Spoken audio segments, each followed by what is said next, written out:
السلام علیکم۔ شروع کرتا ہوں اللہ کے نام سے جو بڑا مہربان اور نہایت رحم کرنے والا ہے۔ امید رکھتا ہوں کہ آپ سب خیریت کے ساتھ ہوں گے۔ میرا تعلق پاکستان گلگت بلتستان سے ہے۔ اپنی زندگی میں 3 نہایت اہم رشتوں کا انتخاب کریں، یعنی اپنی زندگی میں 3 نہایت اہم رشتوں کا انتخاب کریں۔ انہیں کچھ اندیا دیں، یعنی انہیں اندیا دیں کہ آپ کے خیال میں ان سب کے ساتھ آپ کے جذباتی بینک اکاؤنٹ میں کتنی رقم جمع ہے۔ وہ خاص طریقے سے لکھیں جن کے ذریعے آپ ان جذباتی اکاؤنٹوں میں مزید رقمیں جمع کروا سکتے ہیں کہ نہیں، یا کرواتے ہیں کہ نہیں۔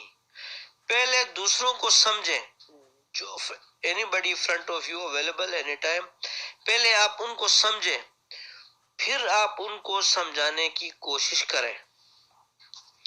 ہر انسان کا اپنا دل ہوتا ہے اور اپنے دل کی اپنی دلیل ہوتی ہے جو کہ عقل پر کھڑی نہیں ہوتی۔ مجھے اگر ایک واحد اصول کو مختصر انداز میں بیان کرنا پڑتا ہے یا پڑے تو جو میں نے اس فیلڈ میں سیکھا ہے، جو میں نے سیکھا اپنی لائف میں، جو گزرا دیکھا، پریکٹیکل لائف، بغیر پریکٹیکل لائف پڑھا، کچھ تجربہ ہوا، تو وہ کچھ اس طرح کا ہوگا۔ پہلے دوسروں کو سمجھنے کی کوشش کرو۔ میں ہوں، آپ کا والد، میرا والد، بڑا بھائی، چھوٹا بھائی، بھابھی، کوئی بھی ہو ہم میں سے۔ پہلے دوسروں کو سمجھنے کی کوشش کرو۔ آپ کا دوست ہو جو نئی کسی دوستی ہو گئی ہے، پھر اسے اپنی بات سمجھانے کی کوشش کرو، سمجھانے کی طرف جاؤ، آپ راغب ہو جاؤ۔ یہ اصول دوسروں کے سامنے، یعنی دوسرے لوگوں کے درمیان بڑا اثر و ابلاغ کی کلید ہے، بڑا اثر و ابلاغ کی کلید ہے۔ فرض کریں کہ اس وقت آپ ایک کتاب پڑھ رہے ہیں، کوئی بھی کتاب پڑھ سکتے ہیں آپ، گھر میں 10 کتاب پڑھی ہوتی ہیں، کوشش کریں کہ ایسی کتاب پڑھیں جس سے آپ کو کچھ سیکھنے کو ملے۔ لائف میں KG 1 سے لے کے جس نے سیکنڈ ایئر کیا، تھرڈ ایئر، فورتھ ایئر، وہ جو ہم وہ کورس کی کتابیں پڑھتے ہیں اس کا ہماری حقیقی لائف سے کوئی تعلق نہیں ہوتا ہے۔ اس کے علاوہ آپ فرض کریں کوئی کتاب پڑھتے ہیں جو کہ اسٹیفن آر کووے کی ہے یا کسی بھی رائٹر کی ہے، نے لکھی ہے۔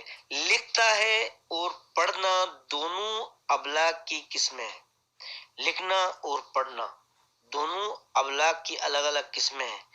اس طرح بولنا اور سننا بھی، جیسے ابھی آپ سن رہے ہیں اور میں بول رہا ہوں، اس طرح بولنا اور سننا بھی ابلاغ ہی کی قسمیں ہیں۔ دراصل یہ چاروں ابلاغ کی بنیادی قسمیں ہیں۔ اب ذرا سوچیں کہ آپ اپنا زیادہ تر وقت، فرض کریں آپ اپنا زیادہ تر وقت ان چاروں میں سے کس پر خرچ کرتے ہیں؟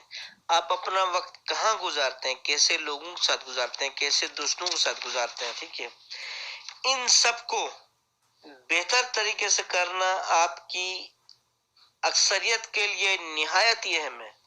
آپ کے تمام لوگ جو ابھی سن رہے ہو، ان میں سے بھی جو اکثر لوگ ہیں، ان سب کے لیے بہت اہم ہے۔ ابلاغ زندگی کا سب سے اہم ہنر ہے۔ ابلاغ زندگی کا سب سے اہم ہنر ہے۔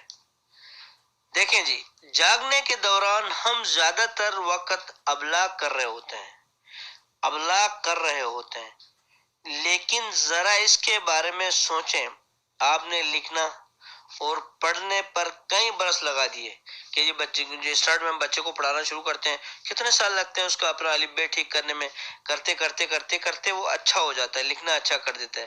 آپ اپنی شروع کی کاپی کتاب اگر کوئی غلطی سے گھر میں پڑھی ہے تو آپ دیکھیں، آپ اپنی پرانی لکھائی دیکھیں اور ابھی کی لکھائی دیکھیں، کتنا چینج آتا ہے، کتنا فرق آتا ہے۔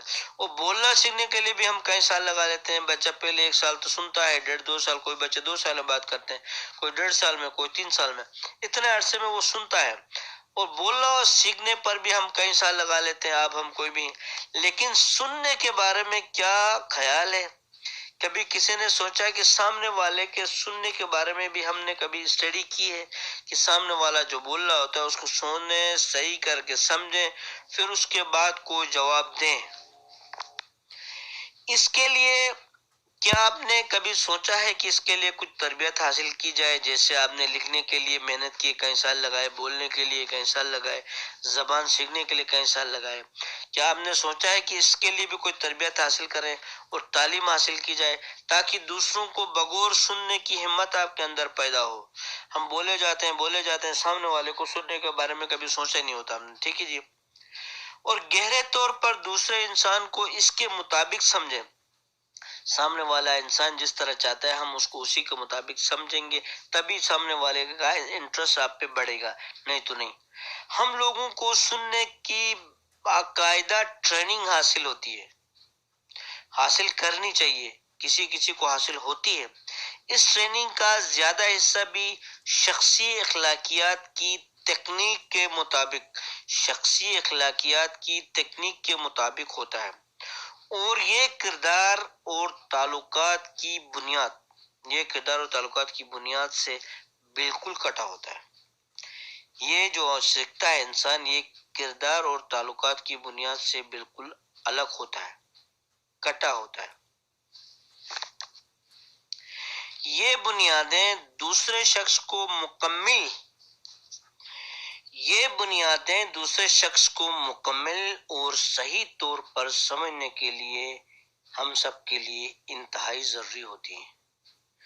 اگر آپ لے لیں آپ مجھ سے پر اثر طریقے سے تعلق رکھنا چاہتے ہیں، آپ کسی سے بھی پر اثر طریقے سے تعلق رکھنا چاہتے ہیں، بنانا چاہتے ہیں، قائم کرنا چاہتے ہیں، یا اپنی بیوی سے ہو، بچے سے ہو، ہمسائے سے ہو، کسی اڑوس پڑوس کوئی ایسے ساتھی سے ہو جو پرانے دوست سے دوبارہ سے تعلقات بنانا چاہ رہے ہیں، کسی آفس میں ہو، بوس کے سامنے اچھے تعلقات پیش کرنا چاہ رہے ہیں، آفس میں جو کلیگ ہیں ان کے ساتھ اچھے تعلقات بنانا چاہ رہے ہیں، بامعنی تعلق قائم کرنا چاہتے ہیں آپ، تو پہلے آپ کو مجھے سمجھنے کی ضرورت ہے۔ آپ کے فرنٹ والے جس سے آپ تعلقات بنانا چاہ رہے ہیں اس کو سمجھنے کی ضرورت ہے، تبھی آپ اس سے مضبوط اور اچھے تعلقات بنا سکتے ہیں۔ اور یہ ایک صرف کسی تکنیک کے ذریعے نہیں کر سکتے، آپ کوئی ہنر استعمال کر کے آپ نہیں کر سکتے، کوئی نئی ٹرک استعمال کر کے آپ نہیں کر سکتے۔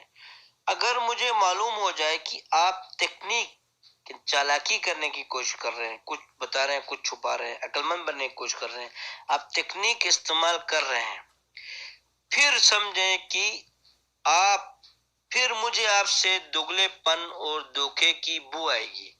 میں امید کرتا ہوں کہ آپ میرے چینل کو لائک اور سبسکرائب ضرور کریں گے۔ اپنا خیال رکھیے گا۔